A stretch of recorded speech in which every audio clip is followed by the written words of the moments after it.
تو میں باہر کسی وقفے کے سید عرفان احمد صاحب سے گزارش کروں گا کہ وہ اپنی گفتگو کا آغاز کریں. جزاک اللہ خیر.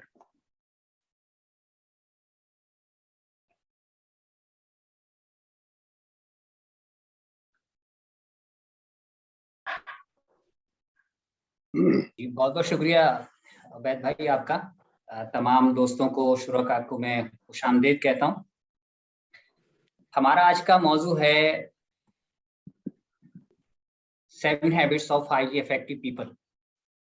اس موضوع پر بات شروع کرنے سے پہلے اور اپنی سلائیڈز آپ لوگوں سے شیئر کرنے سے پہلے میں بہت ہی بنیادی چیز تمام دوستوں کے سامنے رکھنا چاہتا ہوں. عام طور پر ہم جب پرسنل ڈیولپمنٹ کی کتابوں اور کی بات کرتے ہیں تو ایک لفظ بہت زیادہ استعمال ہوتا ہے اور وہ لفظ ہے کامیابی، سکسیس. تو آدمی کامیاب بننا چاہتا ہے اور اس کامیابی کے لیے وہ چاہتا ہے کہ وہ کچھ نہ کچھ کرے. اسٹیفن آر کوی نے اس کتاب میں سکسیسفل پیپل کا لفظ استعمال نہیں کیا، اس نے ہائیلی افیکٹو پیپل کا لفظ استعمال کیا ہے. اس کی وجہ یہ ہے کہ اس نے بیان کیا ہے کہ جب ہم سکسیس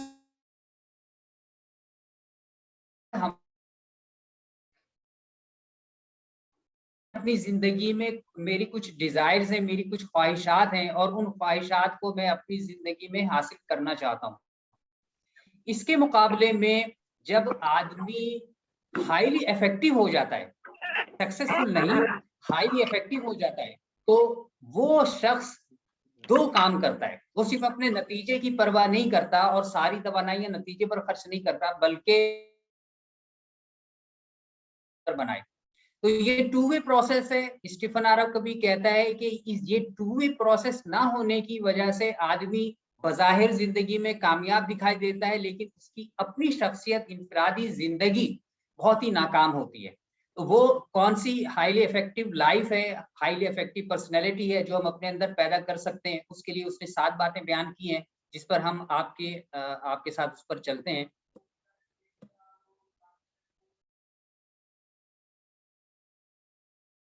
اپنی اسکرین شیئر کر رہا ہوں اور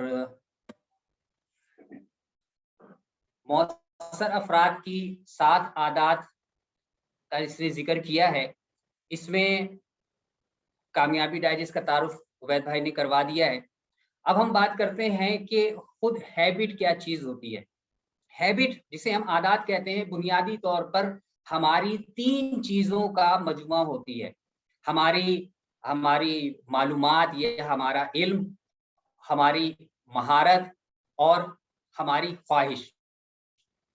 عموماً عادت کو ہم فطرت سے بھی مدغم کر دیتے ہیں، یعنی دونوں کو ہم ایک ہی چیز سمجھتے ہیں. لیکن فطرت وہ چیز ہوتی ہے جو کہ اللہ تبارک و تعالی نے انسان کو پیدائش کے ساتھ ودیعت کی ہے. اس کے مقابلے میں آدمی کی عادت وہ ہوتی ہے جو آدمی کے کنٹرول میں ہوتی ہے. وہ آدمی اس کو ایک نئی عادت اپنے اندر تشکیل بھی کر سکتا ہے اور ایک نئی عادت وہ اپنے اندر پیدا بھی کر سکتا ہے.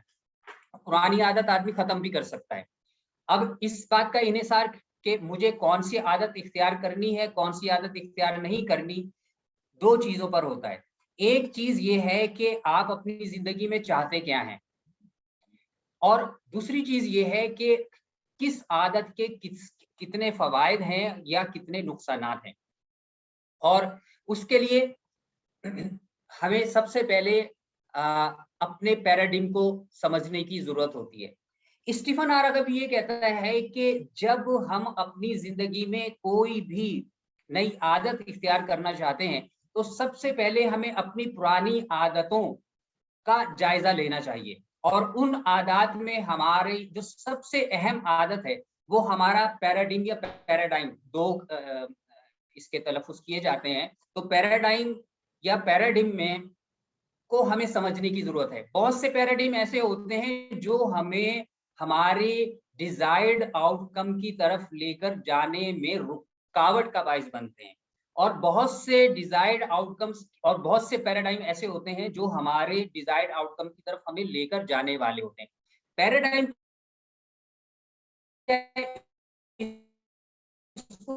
اگر ہم بہت ہی آسان یہ آپ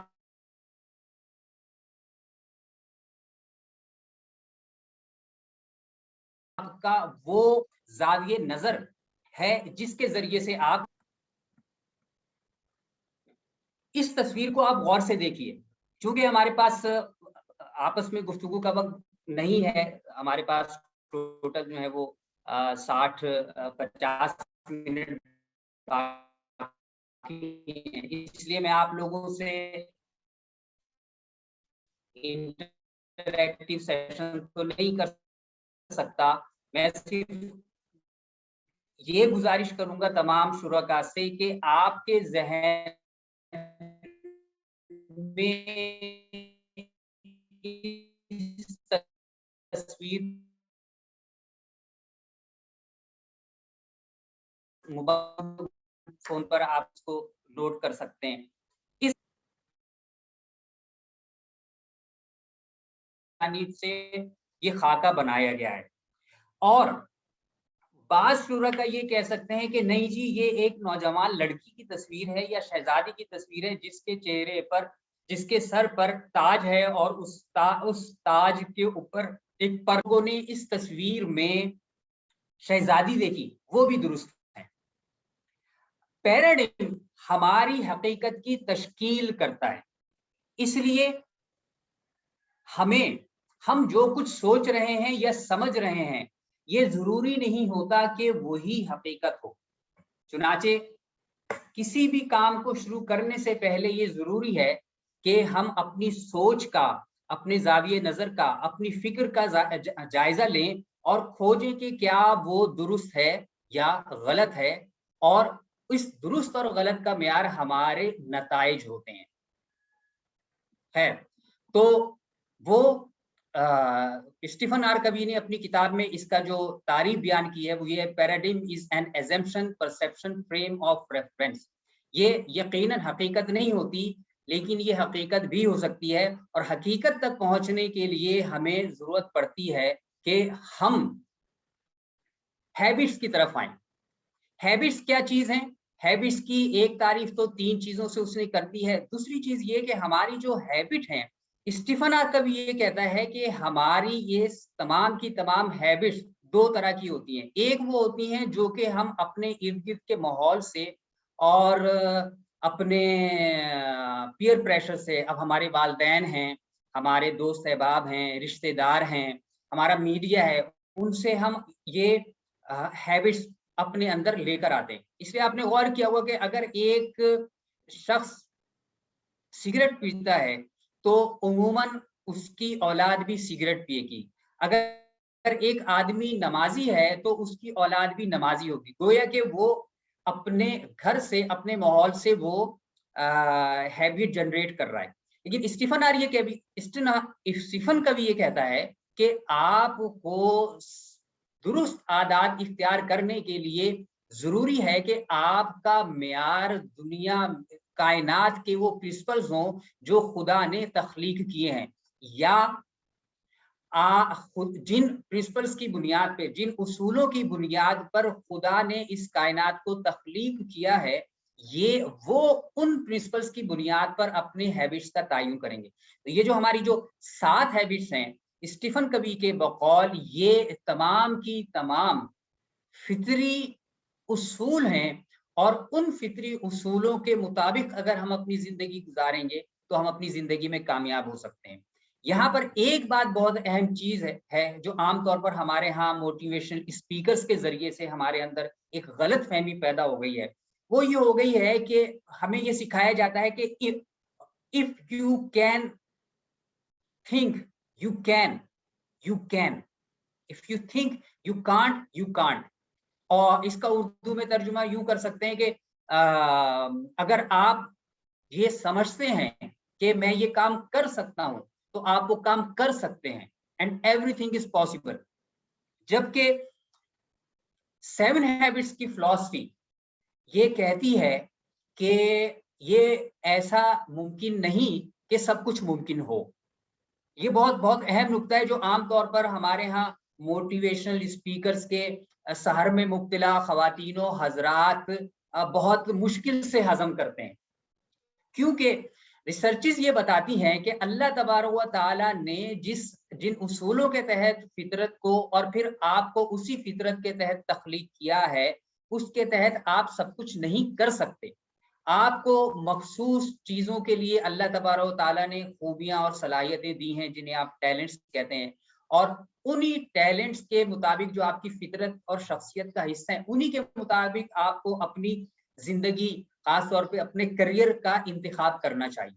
خیر، تو یہ ایک الگ موضوع ہے جو برسبیل تذکرہ میں نے ضروری سمجھا کہ بتا دوں، اور یہ ایک طرح سے پیراڈیم کا حصہ بھی ہے کہ ہمارا وہ غلط پیراڈیم کہ if you think you can you can، یہ ہمارا جو ریئلسٹک یا نیچرل لاز ہیں ان کے مطابق یہ غلط ہے. تو ہمیں اس پیراڈیم کو درست کرنے کی ضرورت ہے. اب ہم آتے ہیں اپنی 7 ہیبٹس میں سے پہلی ہیبٹ کی طرف، بی پرو ایکٹیو. عام طور پر ہم جو 2 قسم کی زبان اپنے شخصیت میں استعمال کر رہے ہوتے ہیں. ہماری ایک لینگویج وہ ہوتی ہے جو کہ ری ایکٹیو لینگویج ہوتی ہے. مثال کے طور پر میں کچھ بھی نہیں کر سکتا. اگر ایک جانب یہ بات درست ہے کہ میں سب کچھ کر سکتا ہوں، تو یہ بات بھی غلط ہے کہ میں کچھ نہیں کر سکتا. ٹھیک ہے. پھر اسی طریقے سے یار مہنگائی بہت زیادہ ہے، اوہو یار یہ ملک کبھی نہیں سدھرے گا، ٹھیک ہے، تم لوگوں نے مجھے پاگل کر رکھا ہے. اس قسم کی گفتگو ہم اپنے ارد گرد بہت زیادہ سنتے ہیں، جو کہ دراصل ری ایکٹیو لینگویج ہوتی ہے. اس کے مقابلے میں اس کے متضاد ہماری ایک پرو ایکٹیو لینگویج ہوتی ہے. پرو ایکٹیو لینگویج کیا ہو سکتی ہے؟ مثال کے طور پر اگر میں یہ نہیں کر سکتا تو چلو میں کوئی متبادل دیکھتا ہوں، میں کوئی مختلف اپروچ اختیار کر سکتا ہوں. زندگی میں کوئی مسائل آئیں تو مثال کے طور پر آپ سفر کر رہے ہیں، سفر کرتے میں آپ راستے میں، کراچی میں تو بہت ہی عام معمول ہے کہ ٹریفک جام ہو جاتا ہے، خاص طور پر صبح 9 بجے اور شام کو 5 سے 6 بجے کے درمیان. تو ایک تو یہ ہے کہ آدمی ٹریفک کو برا بھلا کہے، یہ ری ایکٹیو اپروچ ہے. اور ایک یہ ہے کہ آدمی پرو ایکٹیو اپروچ اختیار کرے، جیسا کہ میں کرتا ہوں، کہتا ہوں او اٹس پارٹ آف پروسیس. ٹھیک ہے، کہ میں اگر سفر پہ نکلا ہوں تو مجھے اس سفر میں لازماً بھیڑ تو ملے گی. ٹھیک ہے، مجھے اپنے آپ کو پہلے سے تیار کرنا ہوگا اس بھیڑ کے لیے. ایسے ہی ہماری زندگی میں بہت سی چیزیں ایسی ہوتی ہیں جو ہم اپنی زندگی میں، روزمرہ زندگی میں ری ایکٹیو ہو کر ہم اس کے لیے ری ایکٹیو اپروچ کا اختیار کرتے ہیں. بعض لوگ، جب میں ری ایکٹیو اپروچ اور پرو ایکٹیو اپروچ کی بات کرتا ہوں تو بعض احباب مجھ سے یہ کہتے ہیں کہ جی فرض کیجئے ہم جو ہے وہ سفر پہ جا رہے ہیں اور اچانک بعض چیزیں ایسی ہوتی ہیں جو کہ ہمارے اختیار میں نہیں ہوتی ہیں، اس پہ ہم کیا کریں؟ مثال کے طور پر آپ راستے میں جا رہے ہیں اور راستے میں چلتے چلتے آپ کی گاڑی کا ٹائر پنکچر ہو گیا یا آپ کا فیول ختم ہو گیا. تو میں ان سے یہ کرتا ہوں کہ اس میں بھی آپ کے پاس ایک بڑی حد تک آپ کے پاس پرو ایکٹیو اپروچ اختیار کرنے کا اختیار آپ کو اللہ تبارک و تعالیٰ نے دیا ہوا ہے. کیسے؟ مثال کے طور پر جب آپ سفر پہ جاتے ہیں تو آپ کو پتا ہوتا ہے کہ یہ کتنا کلومیٹر ہے. گوگل میپ نے تو یہ چیز بہت آسان کر دی ہے. تو آپ اپنی ٹنکی میں اس سے زیادہ پیٹرول ڈلوا کے رکھیں. ایسے ہی اگر گاڑی آپ کی پنکچر ہونے کا ڈر ہے تو آپ کے پاس اسٹیپنی، آپ اگر کار میں جا رہے ہیں تو کار میں جاتے ہوئے آپ کی اسٹیپنی آپ کے پاس پہلے سے تیار موجود ہو. آپ سفر لمبا ہے تو آپ ایک ہی جگہ 2 اسپیئر ویل رکھ لیں. بعض اوقات سفر کرتے ہوئے خاص طور پر موٹر سائیکل پہ پنکچر ہو جاتا ہے.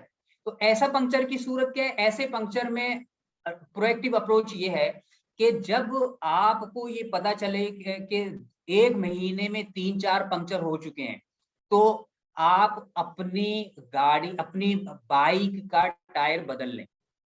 میرا ہمیشہ سے طریقہ یہ رہا کہ جب بھی 2 یا 3 پنکچر ہوئے، میں نے ٹیوب میں پنکچر نہیں لگوایا، میں نے نئی ٹیوب ڈلوا لی. اور ٹائر میں اسی طریقے سے جب بھی 2-3 پنکچر 1 مہینے میں ہو گئے تو پھر میں نے فوراً اپنا بائک کا ٹائر بدلوا لیا. اس سے فائدہ یہ ہوا کہ اللہ کا بہت فضل یہ ہے کہ کبھی راستے میں پنکچر کی وجہ سے مجھے دیر نہیں ہوئی، کسی اور وجہ سے دیر ہو جائے.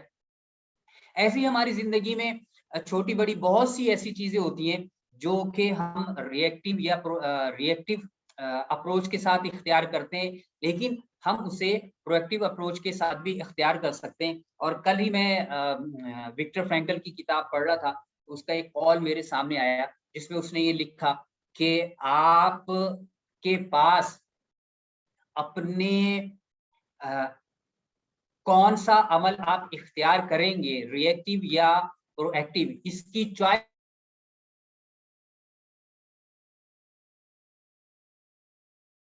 آپ کے پاس موجود ہوتی ہے. کیسے حالات آپ کے پاس اختیار موجود ہوتا ہے. اب سوال یہ پیدا ہوتا ہے کہ جناب ہم اپنے ریئیکٹیو اپروچ سے یا ریئیکٹیو ایکشن سے ہم پرو ایکٹیو ایکشن کی طرف کیسے جائیں. تو اس بات کو سمجھ لیجئے کہ جیسے ہی ہمارے پاس کوئی اسٹیمولس آتا ہے، اسٹیمولس سے مراد یہ ہے کہ کوئی ایسا سبب، کوئی ایسا تجربہ یا واقعہ کہ جس کی وجہ سے میری طبیعت میں انگیخت پیدا ہو یا میرے کاموں میں رکاوٹ پیدا ہو جائے، اور پھر اس کے بعد ہم اس کا رسپونڈ کرتے ہیں. تو یہ جو ہمارا جو اسٹیمولس ہے، ہمارا یعنی تجربہ ہے اور ہمارا جو رسپانس ہے، ان دونوں کے بیچ میں بہت ہی محدود سا وقفہ ہوتا ہے. شاید وہ چند ایک سیکنڈ کا بھی 10واں حصہ ہو سکتا ہے. وہ وقفہ ہمارے پاس ہوتا ہے پوز کا وقفہ، جو کہ ہم عموماً استعمال نہیں کرتے. اگر ہم اسٹیمولس اور رسپونڈ کے بیچ میں یہ جو ایک سیکنڈ کے 10ویں حصے میں ہمارے پاس جو وقفہ آیا ہے، اس کو ہم پوز کر دیں. پوز کرنے کے بعد ایک لمحے کو میں اپنے آپ سے سوال کروں کہ میرے لیے پرو ایکٹیو رسپانس کیا ہو سکتا ہے اس اسٹیمولس کے مقابلے میں، تو میرا رسپانس پرو ایکٹیو ہو جائے گا. لیکن چونکہ ہماری ہیبٹ نہیں ہوتی، تو ہم ریئیکٹیو اپروچ زندگی بھر استعمال کرتے چلے آ رہے ہوتے ہیں، اور وہ ہماری ریئیکٹیو اپروچ آہستہ آہستہ ہماری زندگی کو خراب سے خراب کرتی چلی جاتی ہے. خیر، یہ تو پرو ایکٹیو اپروچ ہو گئی، اور یہ ایک بہت بڑا موضوع ہے ہماری زندگی میں. صبح سے لے کر رات تک ہماری بے شمار ایسے مواقع ہوتے ہیں جب ہمیں اپنی اسٹیمولس اور رسپانس کے بیچ میں اس پوز کو اختیار کرنا ہوتا ہے. شروع میں جب آپ یہ کام شروع کریں گے، اس ہیبٹ کو اختیار کرنا شروع کریں گے، بہت مشکل ہوگی، لیکن آہستہ آہستہ آپ اس کو عادت ڈالتے جائیں گے تو ایک دن آپ کی عادت پڑ جائے گی. یہاں پر ایک بہت اہم نقطہ یہ سمجھنے کا ہے کہ ہمارے پاس زندگی میں، جیسے پہلے میں عرض کر چکا ہوں کہ دو ہی آپشن ہوتے ہیں، یا تو ہم ریئیکٹیو اپروچ اختیار کرتے ہیں یا پرو ایکٹیو اپروچ اختیار کرتے ہیں. تو جو لوگ پرو ایکٹیو اپروچ اختیار کرنے والے ہوتے ہیں، عام طور پر ریئیکٹیو اپروچ اختیار کرنے والے لوگوں کی توجہ ان چیزوں پر ہوتی ہے جو چیزیں ان کے اختیار میں نہیں ہوتی. مثال کے طور پر آج کل ہم مہنگائی کا بہت زیادہ رونا رو رہے ہیں، اسی طریقے سے ہم اپنی صحت کا رونا روتے ہیں، ہم اپنے بچوں کی تعلیم کا رونا رو رہے ہوتے ہیں. تو آپ غور کیجئے کہ ریئیکٹیو اپروچ کی وجہ سے ہم اپنے سرکل آف کنسرن پر اپنی توجہ دیتے رہتے ہیں، اور سرکل آف کنسرن جو ہے وہ بہت بڑا ہوتا ہے، لامحدود ہوتا ہے. بلکہ کرنا کیا ہے، جو پرو ایکٹیو لوگ ہوتے ہیں وہ اپنے سرکل آف انفلوئنس پر توجہ دیتے ہیں. سرکل آف انفلوئنس بہت ہی چھوٹا ہوتا ہے. سرکل آف انفلوئنس آپ کا سرکل آف کنٹرول ہوتا ہے، جسے آپ کنٹرول کرنے کے قابل ہوتے ہیں، وہ چیزیں جنہیں آپ کنٹرول کر سکتے ہیں. جیسے مثال کے طور پر اگر میں مہنگائی کی بات کروں تو آج ہر 10 میں سے 9 افراد مہنگائی کا رونا رو رہے ہیں. تو میرے پاس جب لوگ کوچنگ کے لیے آتے ہیں تو میں ان سے یہ کہتا ہوں کہ یار دیکھیں، مہنگائی کا رونا رونے سے کیا مہنگائی ختم ہو جائے گی، یا آپ کنٹرول کر سکیں گے اپنے مالی وسائل کو؟ تو فوری جواب ہوتا ہے اور بہت واضح ہے کہ جناب ایسا ناممکن ہے. تو پھر میں ان سے ہی عرض کرتا ہوں کہ آپ کام کریں سرکل آف انفلوئنس پہ، سرکل آف کنٹرول پر کام کریں. سرکل آف کنٹرول میں مہنگائی کے زمرے میں کیا چیز ہے کہ آپ اپنی آمدن بڑھانے کی فکر کریں. آپ اپنے ایسے بہت سے اخراجات جو آپ کی لگژریز میں شامل ہوتے ہیں ان کو کم کریں. آپ نے بہت اچھا ایک محاورہ سنا ہوگا بعد میں کہ اپنی چادر دیکھ کے پھیلاؤ، اپنی چادر دیکھ کر اپنے پیر پھیلاؤ. تو عموماً مہنگائی کا رونا وہ رو رہے ہوتے ہیں جو اپنے پاؤں پر تو جو کہ سرکل آف انفلوئنس میں آتے ہیں وہ سکیڑنے کے لیے تیار نہیں ہوتے، لیکن حکومتوں کو برا بھلا کہہ رہے ہیں، نظام کو برا بھلا کہہ رہے ہیں. خیر، تو ہماری زندگی میں آپ ایک فہرست بنا سکتے ہیں کہ ہماری زندگی میں کون سے سرکل آف انفلوئنس کی چیزیں ہیں اور سرکل آف کنسرن کی چیزوں پر اگر ہماری توجہ جا رہی ہے. ایک بہت ہی دلچسپ کام یہ ہوتا ہے، اسٹیفن ہارکوی یہ کہتا ہے کہ جو لوگ اس مہارت میں کمال حاصل کر لیتے ہیں، اچھے ماہر ہوتے چلے جاتے ہیں سرکل آف انفلوئنس پر اپنی توجہ کرنے پر، تو یہ آپ کا سرکل آف انفلوئنس بڑھتا چلا جاتا ہے اور سرکل آف کنسرن آپ کا چھوٹا ہوتا چلا جاتا ہے. جب آپ آہستہ آہستہ پرویکٹیو اپروچ اختیار کریں گے تو آپ کو محسوس ہوگا کہ آپ کے مسائل کم ہونا شروع ہو گئے، کیونکہ آپ کو پاس مسائل کو حل کرنے کی صلاحیت آپ کی پاس بڑھتی چلی جاتی ہے. تو یہ ایک طرح کا جادو ہے پرویکٹیو اپروچ کا جو ہم اپنی زندگی میں حاصل کر سکتے ہیں. دوسری ہیبٹ ہے begin with the end in mind. یعنی آپ اپنے کسی بھی کام کو کرتے ہیں تو آپ کو پتا ہونا چاہیے کہ اس کا انجام کیا ہوگا. مثال کے طور پہ مجھے اگر کراچی سے لاہور جانا ہے تو مجھے پہلے سے پتا ہوتا ہے کہ میں اپنے لاہور مجھے جانا ہے اور کس جگہ پر مجھے جانا ہے اور کس کام کے لیے جانا ہے. اور یہ آغاز ہمارا ٹینجیبل یا فزیکل سے پہلے ہمارے ذہنوں میں ہوتا ہے.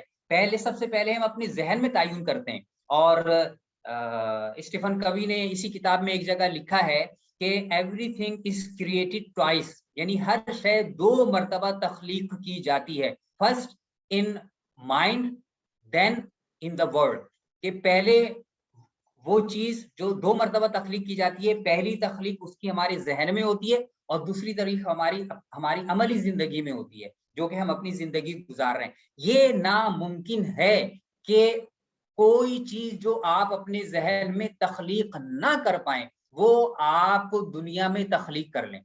چنانچہ ہم عموماً یہی دیکھتے ہیں کہ چونکہ ہم نے اپنے ذہن میں جو چیز تخلیق نہیں کی ہوتی تو ہم وہ چیز اپنی دنیا میں تخلیق کرنے کے قابل نہیں ہوتے. اگر میں پچھلی مثال کو مہنگائی والی مثال کو لے لوں تو ہمارے ذہن میں کیا تخلیق ہوا ہے؟ ہمارے ذہن میں تخلیق ہوا ہے مہنگائی، مالی مسائل کے. تو ہمارے ذہن میں وسعت، مالی وسعت، کشادگی اور ہمارے بجٹ کا ہمارے اختیار میں ہونا، یہ ہمارے ذہن میں کریٹ نہیں ہوا. یعنی ہمارے ذہن میں وہ جو اینڈ ہے ہمارا مالی وہ کریٹڈ نہیں ہے، جس کے نتیجے میں الٹیمیٹلی ہم مہنگائی کو اپنی زندگی میں کریٹ کر رہے ہوتے ہیں، مالی مسائل کو ہم اپنی زندگی میں کریٹ کر رہے ہوتے ہیں. ہمارے ہاں نوجوانوں، آپ لوگوں کا بھی ایک واسطہ رہتا ہے اور آپ میں سے یقیناً بہت سو کے بچے بھی ہوں گے.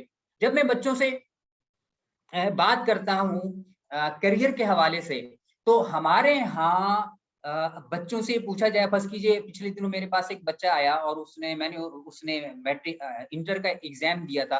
میں نے اس سے پوچھا کہ بیٹا انٹر کے بعد آپ کا کیا کرنے کا ارادہ ہے؟ تو وہ مجھ سے کہنے لگا جی ابھی انٹر کے پیپر میں دیکھتے ہیں کتنے پرسنٹیج آتی ہے، پھر اس کے بعد سوچیں گے کہ ہمیں کیا کرنا ہے. یہ بہت ہی عام اپروچ ہے اور انتہائی زہریلی مہلک اپروچ ہے جو ہمارے والدین، ہمارا معاشرہ اور خود ہمارا جو تعلیمی نظام ہے وہ ہمارے بچوں کو دے رہا ہے. گویا کہ ان کے پاس ان کا اینڈ کلیئر ہی نہیں ہے. جب ان کے پاس ان کا اینڈ کلیئر نہیں ہوتا تو وہ فائر فائٹنگ کر رہے ہوتے ہیں. وہ ان کا ریزلٹ اچھا آئے گا تو وہ ایک کالج میں اپلائی کریں گے، اگر ریزلٹ اچھا نہیں آیا تو وہ اس کالج میں اپلائی نہیں کریں گے.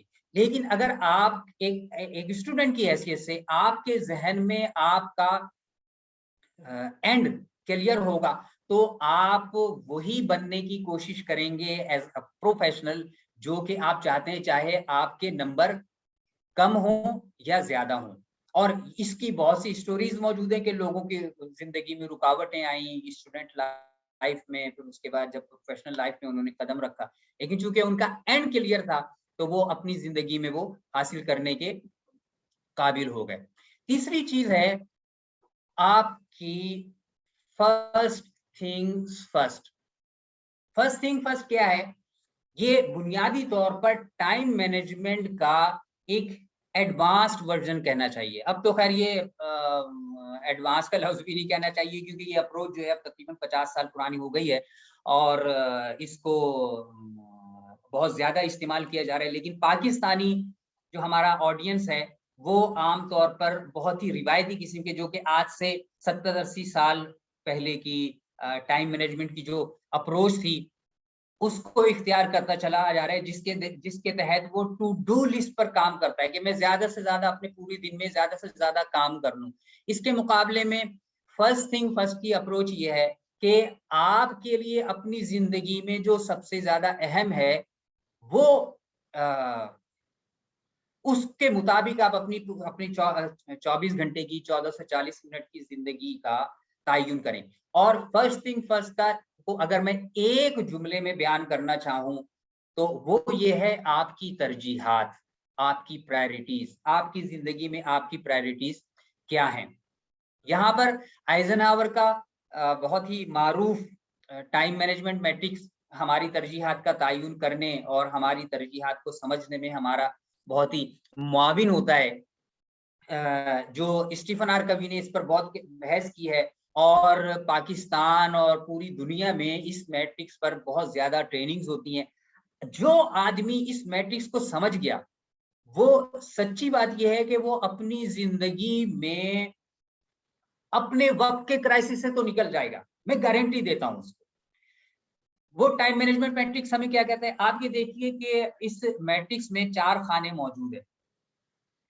پہلے خانے میں جو ایکٹیویٹیز ہیں وہ ارجنٹ بھی ہیں اور امپورٹنٹ بھی ہیں.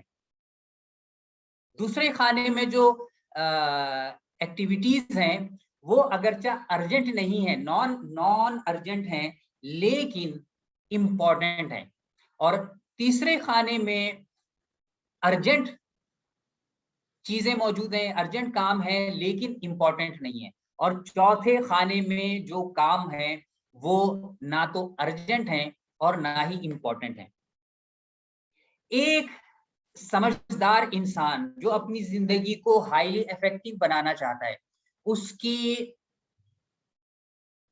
تمام کی تمام توجہ تیسری قسم کی ایکٹیویٹیز سے جو کہ امپورٹنٹ نہیں ہے, چوتھی قسم کی ایکٹیویٹیز سے جو کہ امپورٹنٹ نہیں ہے, ان پر سے ہٹ جاتی ہے. یعنی وہ اپنی زندگی سے بہت سی چیزوں کو ایسی جو کہ اہم نہیں ہے وہ خارج کر دیتا ہے. آپ غور کیجئے کہ مؤثر اور غیر مؤثر افراد میں جو سب سے بڑا فرق ہوتا ہے وہ امپورٹنٹ اور نان امپورٹنٹ چیزوں کا ہوتا ہے. غیر مؤثر آدمی اپنی زندگی میں اپنا بہت سا وقت ایسی چیزوں میں خرچ کر رہا ہوتا ہے جو کہ اس کی زندگی میں کوئی اہمیت نہیں رکھتی, کوئی اس کی زندگی میں فوراً یا آگے چل کر کوئی فائدہ نہیں دینے والی ہوتی ہے. مثال کے طور پر سوشل میڈیا پر دیکھنا, جو ہے وہ گھنٹوں لگا دینا, ٹک ٹاک اسنیک ویڈیو کو دیکھتے رہنا, اور ہر پوسٹ پر کمنٹ کرنا, یہ وہ اور اس قسم کی اور بہت سی چیزیں ہیں, دوستوں کے ساتھ دیر دیر تک گپ شپ کرنا, یہ چیزیں وہ ہیں جو کہ ہمیں کوئی فائدہ نہیں دیتی. اب میں آ جاتا ہوں پہلی قسم کی چیزوں پر جو کہ ارجنٹ بھی ہیں اور امپورٹنٹ ہیں. یہ وہ چیزیں ہوتی ہیں جو کہ ہمیں فوراً کرنا ضروری ہے. مثال کے طور پر اگر میں بیٹھا ہوں اور میرے پاس میرے گھر سے کوئی کال آ جاتی ہے تو اس کا مطلب ہے کہ گھر سے جو کال آئی ہے وہ میرے لیے نہ صرف یہ کہ امپورٹنٹ ہے بلکہ وہ فوری بھی ہے, وہ ارجنٹ بھی ہے. اس لیے کہ گھر والوں کو پتا ہے جب میں گھر سے نکلا ہوں کہ جناب میں ایک میٹنگ کے لیے نکلا ہوں, تو گھر والوں کو پتا ہے کہ اس دوران میں فون نہیں کرنا. اگر فون آ جاتا تو اس کا مطلب یہ ہے کہ وہ گھر والوں کی کوئی ایسی ارجنسی ہو گئی کہ انہوں نے میٹنگ کا جاننے کے باوجود مجھے فون کیا ہے, تو وہ ارجنٹ کال ہے. مجھے ارجنٹ کال کبھی بھی میرے واٹس ایپ پر نہیں آئی, ٹھیک ہے. اور پھر ایسے ہی آپ بیٹھے ہوئے چاہے کتنی اہم میٹنگ کر رہے ہیں اور گھر میں موجود ہیں اور آپ کے دروازے پر دستک ہوتی ہے, ڈور بیل بجتی ہے اور آپ کوئی گھر میں اور کوئی موجود نہیں ہے, تو آپ چاہے کتنے ہی مصروف کیوں نہ ہوں, آرام کر رہے ہوں, حتیٰ کہ گہری نیند میں ہو, لیکن آپ کو ڈور بیل پر آپ کی آنکھ کھول کر آپ کو اسے رسپونڈ کرنا پڑے گا اور جاننا پڑے گا کہ آپ کے پاس آپ کے گھر پر کون آئے. یہ 2 مثالیں میں نے دی. اب ہم آ جاتے ہیں دوسرے کھانے کی جانب, دوسری قسم کے کاموں کی جانب. یہ وہ کام ہیں جو کہ ہائیلی افیکٹو لوگ اپنی زندگی کا سب سے زیادہ وقت اس قسم کے کاموں میں خرچ کرتے ہیں. وہ کون سے کام ہیں؟ آپ کی زندگی کی پلاننگ ہے, آپ اپنی زندگی کو, اپنے کیریئر کو, اپنی لائف کو, اپنی فیملی لائف کو بہتر سے بہتر بنانے کے لیے آپ کسی سے کوچنگ لیتے ہیں, آپ تعلیم حاصل کرتے ہیں, آپ اپنی صحت کے لیے روزانہ صبح اٹھتے ہیں, جاگنگ کرتے ہیں, ورزش کرتے ہیں, آپ اگلے سال کے لیے کچھ اہداف طے کرتے ہیں. یہ ساری کی یہ اور اس قسم کی اور بہت سی چیزیں ایسی ہیں جو کہ آپ کے سیکنڈ کوارڈرنٹ میں شامل ہوتی ہیں, دوسرے کھانے کی چیزیں جو کہ ارجنٹ تو نہیں ہیں مگر امپورٹنٹ ہیں. اور ان کی دوسرا وصف یہ ہے کہ ان میں سے جو دوسرے کھانے کے جو نان ارجنٹ اور امپورٹنٹ کام ہیں, اگر ان کو آپ اپنی زندگی میں شامل نہیں کرتے تو ان میں سے اکثر کچھ عرصے کے بعد, چند مہینے کے بعد یا چند سال کے بعد وہ ارجنٹ اینڈ امپورٹنٹ میں شامل ہو جاتے ہیں. مثال کے طور پر ایک آدمی اگر اپنی متوازن غذا نہیں کھاتا نوجوانی سے, جوانی سے, جیسا کہ ہمارے یہاں بہت آج کل پتیرا ہے, تو کیا ہوگا کہ وہ 40-45 برس کی عمر میں اس کو ہارٹ اٹیک ہو جائے گا. اب جب وہ ڈاکٹر کے پاس جائے گا تو ہو سکتا ہے کہ اس کا بائی پاس بھی ہو, اگر بائی پاس نہیں ہوا تو ڈاکٹر نے اسٹنٹ بھی ڈال لی, تو اب اس کے لیے وہ ڈاکٹر کہے گا کہ جی اگر آپ کو زندہ رہنا ہے, اپنی زندگی عزیز ہے, تو آپ فوری طور پر اپنی تمام ایسی چیزیں جو مرغر ہیں, جو آپ کی صحت کے لیے نقصان دہ ہو سکتی ہیں, ہوٹل کا کھانا وغیرہ وغیرہ, وہ ساری کی ساری چیزیں آپ بند کر دیں.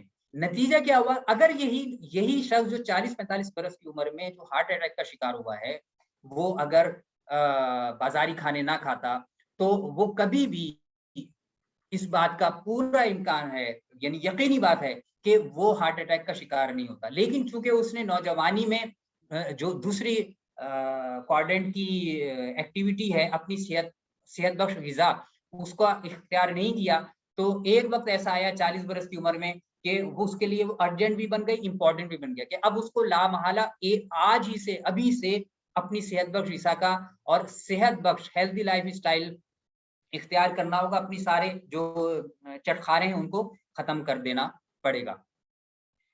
ہائیلی افیکٹو لوگ اپنی زندگی کا 80% وقت نان ارجنٹ بٹ امپورٹنٹ کاموں میں گزارتے ہیں اور 20% وقت ارجنٹ اور امپورٹنٹ چیزوں میں گزارتے ہیں. آپ ایک فہرست بنائیے, اور فہرست بنانے کے بعد اسی طریقے سے پہلے ایک فہرست بنا کر رینڈم فیملی فہرست بنائیں. اس کے بعد دوسری فہرست آپ یہ بنائیں گے جس میں دوسرا قدم آپ یہ اٹھائیں گے کہ ہر کام کے آگے یہ لکھیں کہ یہ کوارڈینیٹ 1 کی ایکٹیویٹی ہے, 2 کی ہے, 3 کی ہے یا 4 کی ہے. پھر اگلی چیز ہے جو کہ وہ بہت اہم ہے, وہ ہے ہماری تھنک ون ون. یہ ہیبٹ بہت ہی مشکل ہے, سچی بات یہ, کیونکہ ہمارا معاشرہ, خاص طور پہ ہمارا تعلیمی نظام جس انداز سے بن رہا ہے, وہ ہمیں ون ون اپروچ پر نہیں لاتا, بلکہ ہماری ون لوز یا لوز ون اپروچ بنتی ہے. ون ون اپروچ کے علاوہ ہماری زندگی میں مزید 3 قسم کی اپروچز ہوتی ہیں. وہ اپروچز کیا ہیں؟ وہ اپروچز یا تو لوز ون ہو سکتی ہے, وہ ون لوز ہو سکتی ہے, اور وہ لوز لوز ہو سکتی ہے. اب میں تھوڑی سی ان کی وضاحت کر دیتا ہوں. اس میں جو پہلا ون ہے یا پہلا جو لوز ہے, وہ میری جانب اشارہ کرتا ہے.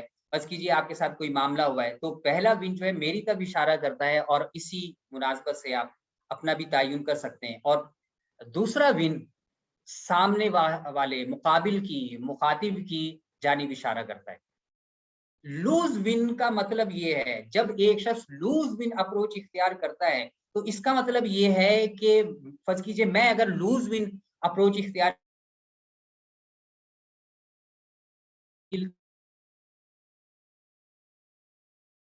میرا نقصان ہوگا اور دوسرے آدمی کا فائدہ ہو جائے گا. مثال کے طور پر بعض لوگ یہ سمجھتے ہیں کہ جی اگر میری دکان پر ایک آدمی کی دکان ہے اور وہ یہ سمجھتا ہے کہ لوز ون اپروچ رکھتا ہے, اور یہ بہت عام ہے, تو اس سے یہ ہوتا ہے کہ اگر ایک گاہک دوسرے کی دکان پہ چلا گیا تو میری دکان کا نفع ختم ہو جائے گا، میرے پاس کوئی گاہک نہیں آئے گا. یہ ہو گئی lose win approach. Win lose approach کیا ہے؟ ون لوز اپروچ یہ ہے کہ مجھے کچھ بھی ہو جائے، مجھے اس گاہک کو اپنی دکان پر لے کر آنا ہے، اور جب میں اس گاہک کو اپنی دکان پر لے کر آؤں گا تو اس کے لیے لازمی ہے کہ مجھے فائدہ ہوگا، لیکن برابر والا دکاندار جو ہے اس کو نقصان ہو جائے گا، اسے اپنی دکان بند کرنی پڑے گی. اور مارکیٹ میں یہ بہت مزاج عام ہے کہ وہ اسی وجہ سے آپس میں کدورتیں اور مقابلہ پیدا ہوتا ہے. ہمارے تعلیمی نظام میں ہمارے بہت ہی عام سا جو رویہ پروان چڑھتا ہے وہ ہے رینکنگ کا. مثال کے طور پر والدین آپ سے، اگر آپ کو تعلیم سے نظام سے وابستہ ہیں تو والدین آ کر پوچھتے ہیں جی میرے بچے کا رینک کیا آیا. جب ایک بچے کا رینک پہلا آتا ہے، یہ پہلا لانے کی کوشش کرتا ہے، تو لوز ون پر اگر جائیں تو ایسا بچہ یہ سمجھے گا کہ اگر میں ہاروں گا، مجھے ہارنا پڑے گا جب دوسرا فرد جیتے گا. یعنی میرے جو کلاس میٹ ہے، میں ہاروں گا تو میرا برابر کا کلاس میٹ جیتے گا.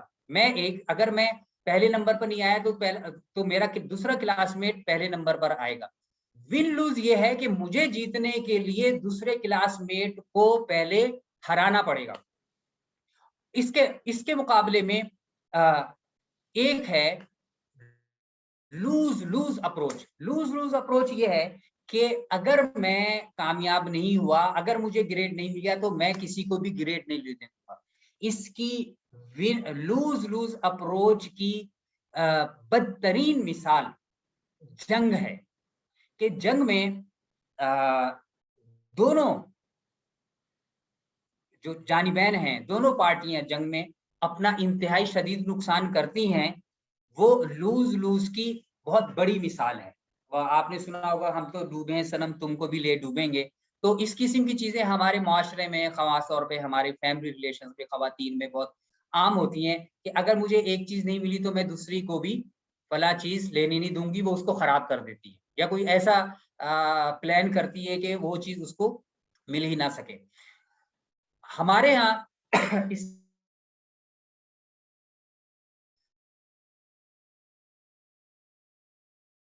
ادارے کی کنسلٹنسی کے لیے گیا تو ڈائریکٹر نے مجھ سے کہا کہ جی ہم نے ان کے لیے بہت انعامات رکھے ہیں، لیکن کوئی بھی جو ہے وہ ہماری ادارے کو ترقی نہیں دے پا رہا اور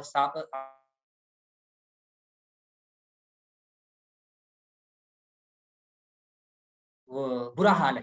اور پھر اس کے بعد اس نے کھڑے ہو کر ایک تصویر دکھائی جو اس کے دروازے اس کی تھا، اور گھوڑے تھے جو ایک دوسرے کی طرف بھاگ رہے تھے، اور گھوڑے کے آگے جو ہے ڈائریکٹر فنانس، ڈائریکٹر HR، اس قسم کے نام لکھے ہوئے تھے. تو اسٹیفن کوی نے یہ کہا کہ سر آپ کے ادارے کی ناکامی کی، چاہے آپ کتنی ان کو ریوارڈ دینے کا اعلان کیوں نہ کریں، آپ کے ادارے کی سب سے بڑی لوز ون پر لگا دیا ہے. تو یہ کیا مطلب؟ تو اسٹیفن کوی نے کہا کہ آپ کے ادارے کے لوگ یہ سمجھ رہے ہیں آپ کی اس اپروچ کی وجہ سے کہ مجھے جیتنے کے لیے سب سے پہلے دوسرے کو ہرانا پڑے گا. اس کے مقابلے میں ون ون اپروچ یہ کہتی ہے، جو کہ انتہائی نیچرل اپروچ ہے، پرنسپل سینٹرڈ ہے، کہ آپ اپنی زندگی میں کامیابیاں حاصل کر سکتے ہیں، آپ بھی اپنی زندگی میں چیزیں حاصل کر سکتے ہیں جو کہ دوسرے لوگ بھی حاصل کر رہے ہیں. اور اس کی ارد گرد آپ مثالیں دیکھیں تو آپ کو پتا چل جائے گا. مثال کے طور پر جب ہم کسی سے کوئی معاہدہ کرتے ہیں، ہم کوئی چیز خریدنے کے لیے جاتے ہیں تو ہم اپنی جیب سے پیسہ دیتے ہیں، بظاہر وہ ہماری جیب سے پیسہ نکل رہا ہے، لیکن ہم خوشی خوشی وہ پیسہ دیتے ہیں کیونکہ اس کے بدلے میں ہم کوئی سروس یا پروڈکٹ لے لیتے ہیں، تو وہ ہمارا ون بھی ہو جاتا ہے. اسی طریقے سے جب ایک مکھی بیٹھتی ہے پھول پر، تو وہ مکھی پھول پر بیٹھنے کے بعد اس پھول سے کچھ ذرے لیتی ہے، اس کا رس چوستی ہے، اور اس کے نتیجے میں اس کے پیروں سے جو ذرے گل لگ جاتے ہیں وہ اڑتے ہوئے دوسری جگہوں پر جاتے ہیں. تو مکھی کو پھول کا رس ملتا ہے اور اس پر بیٹھنے کی وجہ سے پھول کے زرے گل جو دوسری جگہوں پر پھیل جاتے ہیں تو پھول کے مزید پھول پیدا ہوتے ہیں. اس طریقے سے اور بہت سی مثالیں.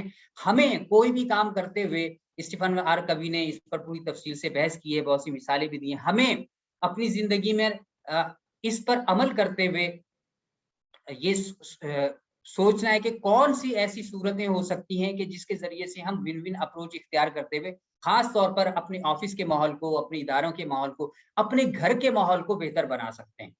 بچوں کی پیرنٹنگ میں والدین چونکہ لوز ون اور ون لوز اپروچ ہی اختیار کرتے ہیں, نتیجہ یہ نکلتا ہے کہ بچوں میں آپس میں کدورتیں اور نفرتیں پیدا ہوتی ہیں. اور لوز ون یا ون لوز اپروچ کا جو دو بہت بڑے نقصانات ہوتے ہیں وہ یہ ہوتے ہیں کہ ہم آپس میں یا تو کمپیٹنسی شروع کر دیتے ہیں یا ہم ایک دوسرے کو سے جو ہے وہ ججمنٹ شروع کر دیتے ہیں. تو یہ دو چیزیں جو ہیں وہ ہماری زندگی میں انسانی رشتوں کو خراب کرنے کا ذریعہ بنتی ہیں. پانچویں ہیبٹ ہے ہماری seek first understand and then to be understood. ہمارا سب سے بڑا مسئلہ یہ ہے کہ ہم لوگوں کو سننا نہیں چاہتے اور ہمارا دوسرا بڑا مسئلہ یہ ہے کہ ہم بغیر سمجھے بولتے. ہیبٹ 5 ہمیں یہ بتاتی ہے کہ بولنے سے پہلے یہ ضروری ہے کہ پہلے آپ سامنے والے کی بات کو سمجھیں, اور آپ سمجھنے کے لیے ضروری ہے کہ آپ کے دل میں اس کا درد بھی ہو, آپ اس کے ساتھ مخلص بھی ہوں. جب آپ یہ کام کریں گے تو آپ اپنی زندگی میں بہتر نتائج حاصل کرنے کے قابل ہو جائیں گے.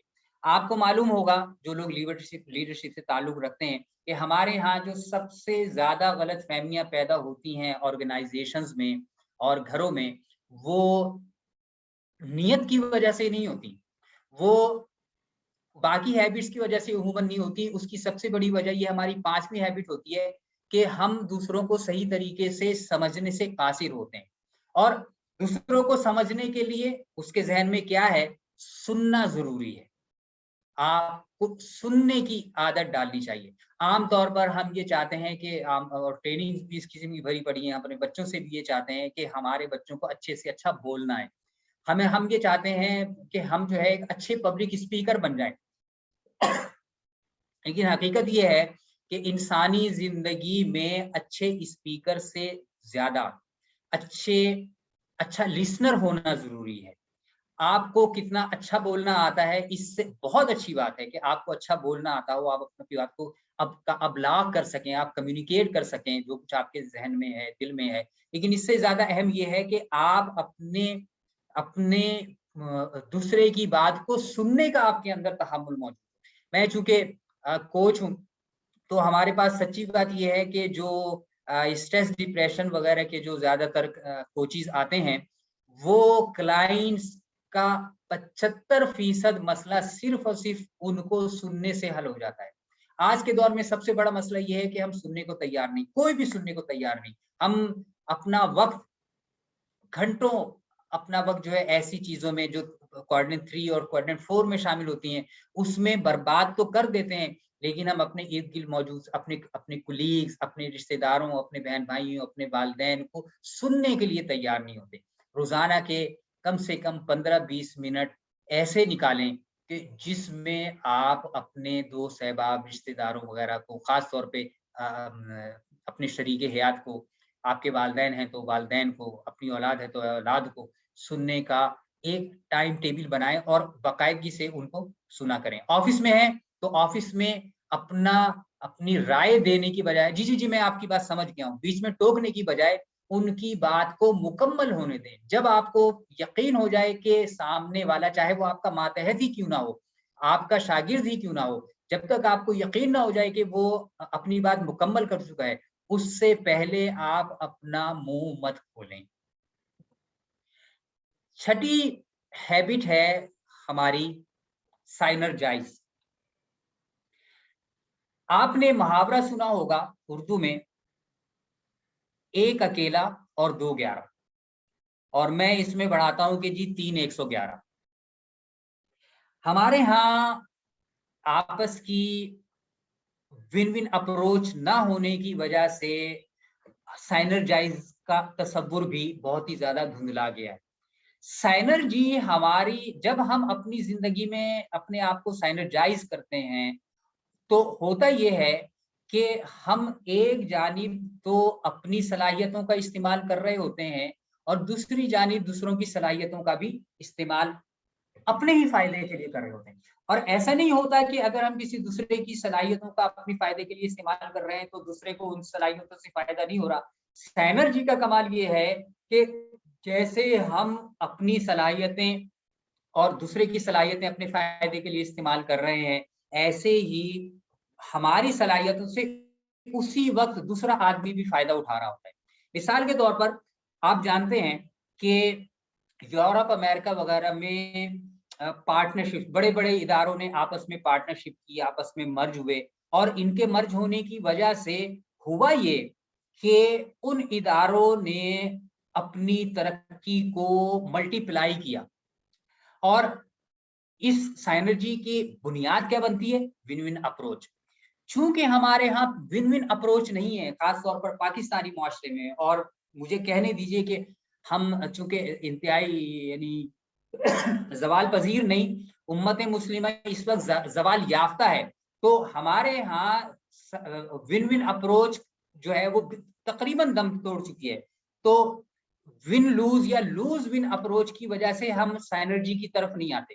آپ دیکھ لیجئے، اپنے معاشرے میں دیکھ لیجئے کہ جتنے لوگ ہیں وہ عموماً یہ ہوتا ہے کہ اول تو آپس میں ہم کوئی پارٹنرشپ کرتے نہیں ہیں، اور اگر پارٹنرشپ ہو جائے تو کچھ ہی عرصے کے بعد نتیجہ یہ نکلتا ہے کہ وہ پارٹنرشپ ختم ہو جاتی ہے.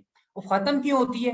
اس کے پیچھے ایک جو سب سے بڑا جو کہنا چاہیے کہ سوچ ہوتی ہے وہ یہ ہوتی ہے کہ یار وہ تو بیٹھے بیٹھے اس پارٹنرشپ میں سے اتنا لے رہا ہے اور مجھے سارا دن محنت کرنی پڑتی ہے، مجھے بھی 50% مل رہا ہے. میرے جو سلیپنگ پارٹنر ہے وہ صرف پیسہ لگائے ہوئے وہ مہینے میں بس جو ہے وہ اپنا پروفٹ لینے کے لیے آتا ہے، اور میں سارا مہینہ دن رات اپنے آپ کو کھپاتا رہتا ہوں، مجھے بھی 50% ملتا ہے. یار میں نے اس لیے اپنا بزنس الگ کر لیا کہ مجھے 100% منافع چاہیے.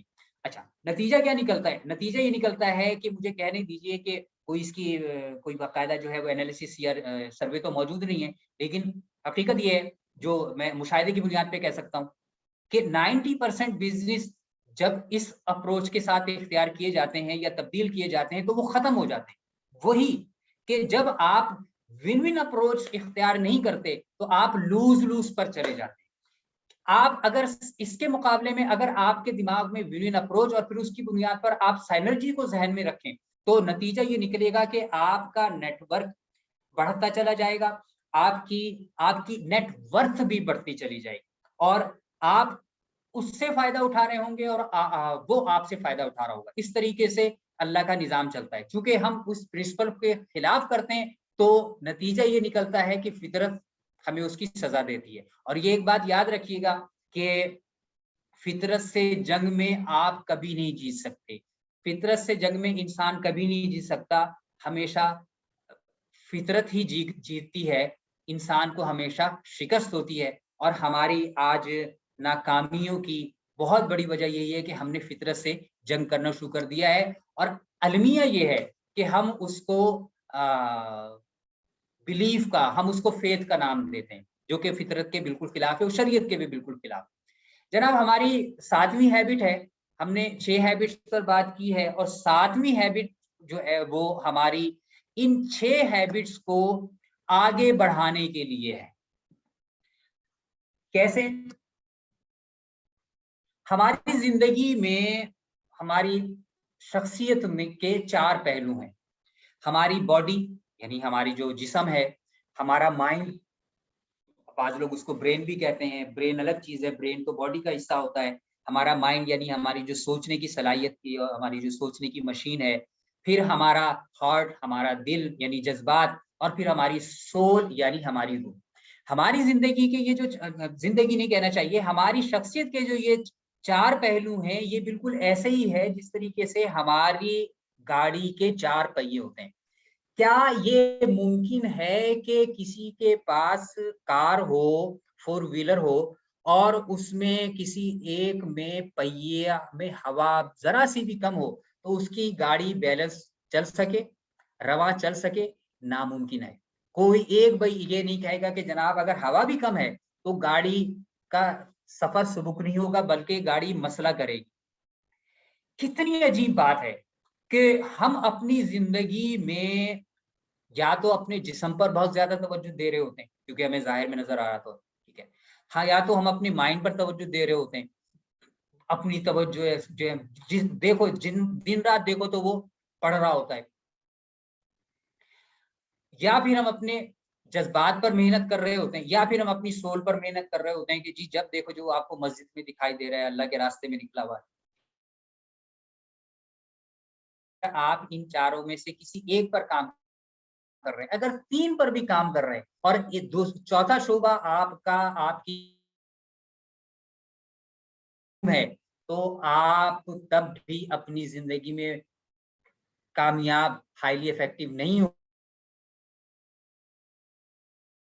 کی کار کا، وہ اس کی ہوا کم ہے، آہستہ آہستہ وہ ہوا مزید کم ہوتی چلی جائے گی اور کم ہوتے ہوتے ایک وقت ایسا آئے گا کہ وہ پنکچر ہو جائے گا۔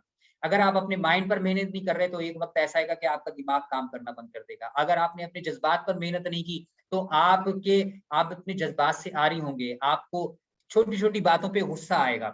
اگر آپ نے اپنی سول پر کام نہیں کیا ہوگا تو آپ جو ہے وہ روحانی اعتبار سے بہت زیادہ کھوکھلے ہوں گے۔ نتیجہ یہ نکلا ہوگا کہ زندگی کے چھوٹے چھوٹے مسائل آپ کو بہت زیادہ پریشان کر دیں گے، بہت زیادہ ڈپریشن اور اسٹریس میں مبتلا کر دیں گے۔ سب سے زیادہ اسی پر توجہ دی جاتی ہے، اتنی زیادہ توجہ دی جاتی ہے کہ اس ٹائر میں ہوا بہت زیادہ بھر کے وہ پھٹ چکا ہوتا ہے۔ اسی لیے دیکھیں کہ لوگوں کی توندیں نکلی ہوئی ہیں۔ مجھے تو بہت افسوس ہوتا ہے کہ اس وقت 25 سے 30 سال کے نوجوانوں کو بھی جب میں دیکھتا ہوں تو مجھے ان کی توندیں بڑھی ہوئی ملتی ہیں۔ آپ اپنے ارد گرد اپنے آتے جاتے بھی غور کریں، اس کی سب سے بڑی وجہ یہ ہے کہ ہم نے جنک فوڈ کا استعمال کیا، ہم اپنے باڈی کو بہت زیادہ اہمیت دے رہے ہیں، جس کے نتیجے میں ہمارے جو باقی جو 3 پہیے ہیں ہماری شخصیت کی کار کے، وہ 3 پہیے جو ہیں وہ تو سائیکل کے پہیے لگے ہوئے ہیں اور وہ پنکچر ہو رہے ہیں اور ہماری جو باڈی کا پہیہ ہے وہ ہم نے ٹریکٹر کا پہیہ لگایا ہوا ہے، وہ بھی پچھلا والا۔ تو آپ دیکھ لیں کہ وہ گاڑی جو ایسی ہوگی تو اس کا کیا اثر ہوگا، اور وہ حشر ہماری شخصیت کا ہماری اپنی عملی زندگی میں ہمیں دکھائی دے رہا ہوتا ہے۔ تو ان چیزوں پر ہمیں اپنی شخصیت کو بیلنس کر کے ان چاروں پہلوؤں پر، ان چاروں پہیوں کی ہوا کو ہمیں برابر رکھنا ہے اور انہیں الائن کرنا ہے۔ یہ 7 چیزیں ہیں، بہت ہی تیز اور بہت ہی مختصر اس میں نے آپ لوگوں سے جو یہ باتیں عرض کر دی۔ یہ کورس ایسا ہے کہ اس کے لیے 3 دن اور 7 دن کی باقاعدہ ٹریننگز ہوتی ہیں جو کہ مختلف ادارے کرواتے ہیں، پاکستان میں بھی بعض ادارے کروا رہے ہیں۔ اس لیے میں یہ کہوں گا کہ پہلے مرحلے پر اس کتاب کو اردو میں بھی دستیاب ہے، میرا ترجمہ بھی ہے، اس کے علاوہ 2 تراجم اور بھی اردو میں موجود ہیں، آپ ان کتابوں کا مطالعہ بھی ضرور کریں۔ پھر مختلف ٹریننگز ہوتی رہتی ہیں، یوٹیوب پہ آپ کو بہت سی اس حوالے سے انگلش میں بہت ہی اچھی ویڈیوز مل جائیں گے۔ یہ وہ کتاب ہے جس نے کروڑوں لوگوں کی مجھ سمیت زندگی کو تبدیل کیا۔ آپ بھی اپنی زندگی کو اگر بہتر بنانا چاہتے ہیں، اپنی فیملی لائف کو، اپنی پروفیشنل لائف کو، تو میں ریکمینڈ کروں گا، بٹ ہائیلی ریکمینڈ کہ آپ یہ کتاب ضرور پڑھیں۔ میں نے کئی بار اس کتاب کو پڑھا اور کہیں پر کوئی سوال ہو میں حاضر ہوں اس کو سمجھنے کے لیے، کہ جب اس کو کتاب کو پڑھنے کے بعد آپ کو سمجھ میں نہیں آئے تو میں انشاءاللہ تعالیٰ، کیونکہ اس کتاب کو میں نے پیا ہوا ہے۔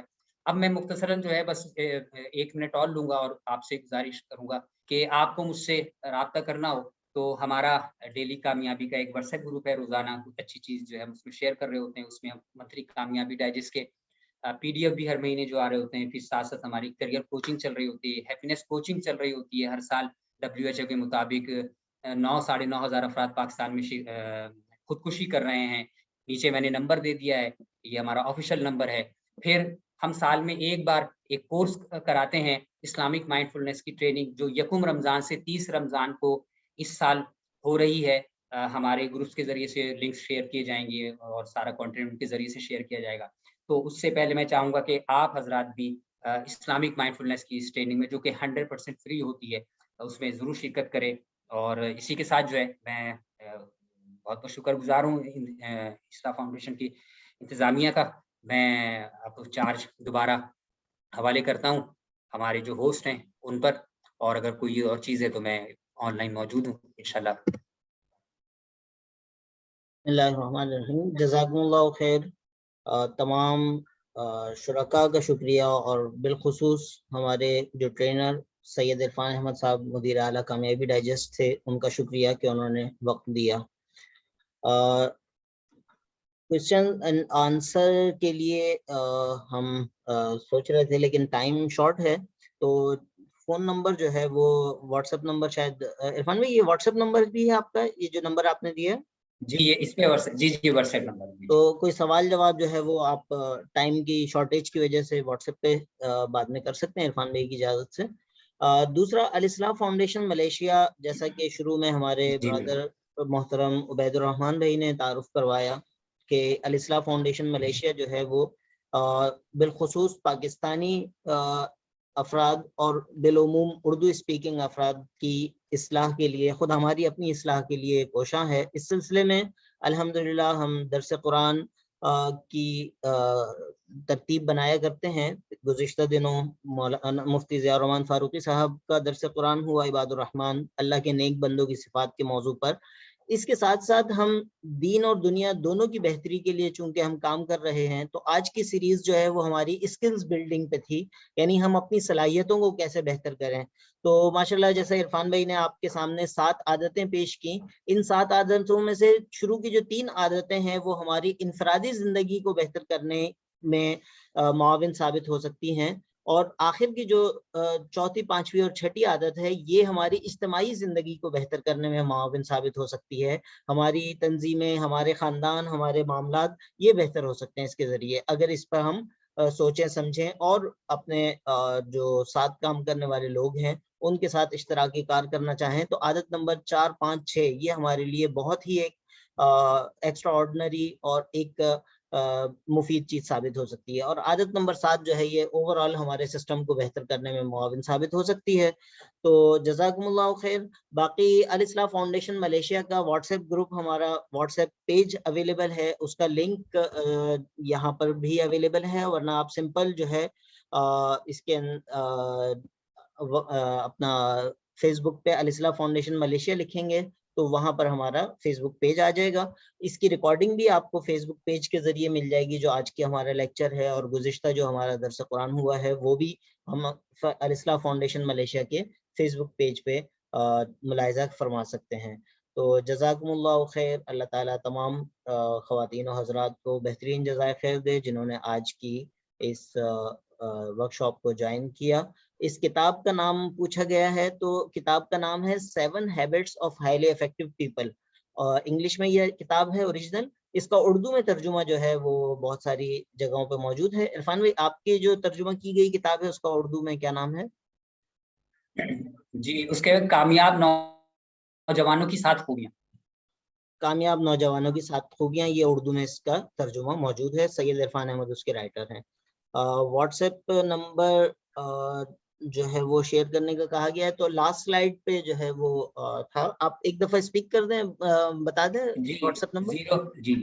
جی پاکستان کا کوڈ ہے 92 اور ہے 0301 242 7766. جی اور یہ کسی نے میرے خیال میں ٹائپ بھی کر کے دے دیا ہے، ان کا شکریہ، اور وہاں سے آپ کاپی کر سکتے ہیں، اس چیٹ میں موجود ہے. تو جزاکم اللہ خیر. السلام علیکم ورحمۃ اللہ وبرکاتہ. وعلیکم السلام ورحمۃ اللہ.